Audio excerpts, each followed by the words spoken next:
சங்கரே தண்ணி எடுத்து வந்து வச்சிருக்கிறோம், உள்ள தூக்கி வந்து வைமா கொடா. சரி அத்தை, அதோ பெருக்கிட்டு எடுத்து வந்து வச்சிருக்கேன்.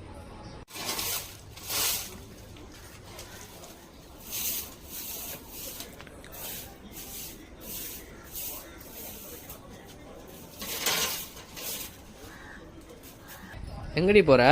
தண்ணி இருக்குப்பா, தண்ணி தூக்கிட்டு வந்து உள்ள வச்சிடுறேன். வேண்டாம், அம்மாக்கு நான் சொல்லிட்டேன், நான் தூக்கி வந்து வச்சிடுறேன், நீ உள்ள போ. சரி. அவள் தானே தூக்கி வந்து உள்ள வைக்க சொன்னேன், நீ ஏன் தூக்குற தண்ணி? தூக்கி வைக்க முடியாதா? நேர மாசம் இருக்கிற பொண்ணு எடுமா தூக்குவா போயிட்ட. நாங்கெல்லாம் நேர மாசமா இருக்கு சொல்ல, தண்ணி தூக்கலையா, துணி துவைக்கலையா, சாப்பாடு செய்யலையா, ஊரு பெருக்கலையா, வாசல் பெருக்கலையா? அவங்க அம்மா அப்பா நம்மள நம்பிதான் விட்டுருக்காங்க. நம்ம நம்பிதான் விட்டுருக்குறாங்க. நானும் பொண்ணு பெற்றவங்க தான், புள்ள பெற்றவங்களா, நானும் அப்படியே